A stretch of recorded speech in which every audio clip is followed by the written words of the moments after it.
Hi hello नमस्ते श्री स्वामी समर्थ पूजा daily ब्लॉगमध्ये आपले स्वागत आहे। आज बघा सकाळ सकाळ भाजीला काहीच नव्हतं, काय करायचं आणि काय नाही डोकं चालत नव्हतं। दारात शेवग्याच्या शेंगा आहेत, वांग्याची झाडं आहेत, पण तरी पण ती सारखं तेच खाऊ वाटत नाही हो। म्हणून काय केलं आज, तरी पण म्हणलं चला जाऊ दे, आता उद्या मंगळवार आहे, बाजारचा दिवस आहे, आज म्हणलं काहीतरी घ्यावं करून, म्हणून वांगी काढली बघा बघून छोटी छोटी। त्याच्यातली फक्त 2च वांगी केली पोरांपुरती मिठाची डब्याला, आणि शेवग्याच्या शेंगा केल्या आणि शेंगाची तिखट भाजी केली आणि वांगी तशीच ठेवली। म्हणलं संध्याकाळच्याला होईल, काय तर जुगाड लावावा लागतोय। गावाकडे राहायचं म्हणल्यावर ही दारात असून बी कळत नाही की काय करावं। सिटीत तर वेगळंच आहे सोडा, पण गावाकडं असून बी कळत नाही माणसाला की भाजीला काय करावं। रोजचंच टेन्शन आहे ही प्रत्येक घरातल्या बाईचं। पण घेतलं बघा करून आपलं, म्हणलं चला मग। आमच्या झाडाला बघा शेवग्याच्या शेंगा एवढ्या रखडलेत ना, रोज रोज रोज नेते ती माणसं दारातनं काढून, तरी पण अजून एवढ्या शेंगायच्या। आणि ही बघा आमच्या दारात अशी तांदूळशाची भाजी उगवलेली आहे सगळीकडं, छोटी आहे अजून, लय मोठी नाही झाली। म्हणलं तरी पण एक भाजीची पिंडी होईल इतकी निघल, मग म्हणलं राहू दे त्याला पाणी द्यावं म्हणून। ह्या साईडला थोडी होती टमॅटोची रोपं वगैरे आम्ही लावलेत सगळीकडं, पण कसं होते आता पाण्याची आपदा होते हो, पाणी कमी असल्यामुळे। माझे मिस्टर काल बघा सोलापूरला गेलते, त्यांनी येताना चटणी घेऊन आल्यात शेंगदाण्याची।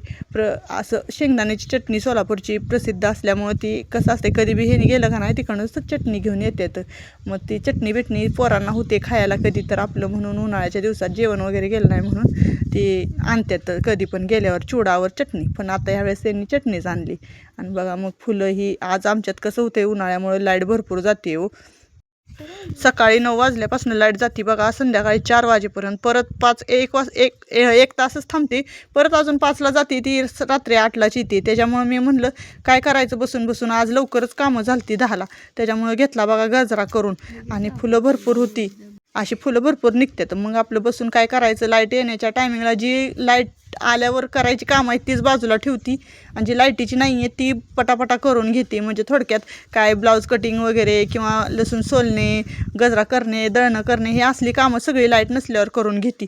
मग बसून बसून तर टाईमपास करण्यापेक्षा आपलं हे असला टाईमपास करून घेते। झोप वगैरे तर नसतेच मिळत झोपायला, लाईट गेली म्हणून कधी झोपणंच होत नाही। पण जाऊ दे म्हणलं गजरा तर करावा, गजऱ्याची एक लय आवड आहे बघा, त्यामुळं गजरा हा मला आवडतोच कधी पण। आणि आमच्या दारात कसं मोगरा हाय, जुई हाय, पण ह्या 2 दिवसात मी काय गजराच लावला नाही, कारण का कामामुळे लोडच होत होता, त्याच्यामुळे गजरा लावायला वेळच भेटत नव्हता आणि गजरा केलेला पण नव्हता, म्हणून म्हणलं आज करावा टाईम आहे तर।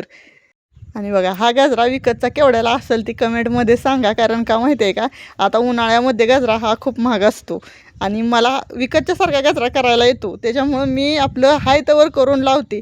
चला भेटूया उद्याच्या ब्लॉगमध्ये। श्री स्वामी समर्थ, धन्यवाद।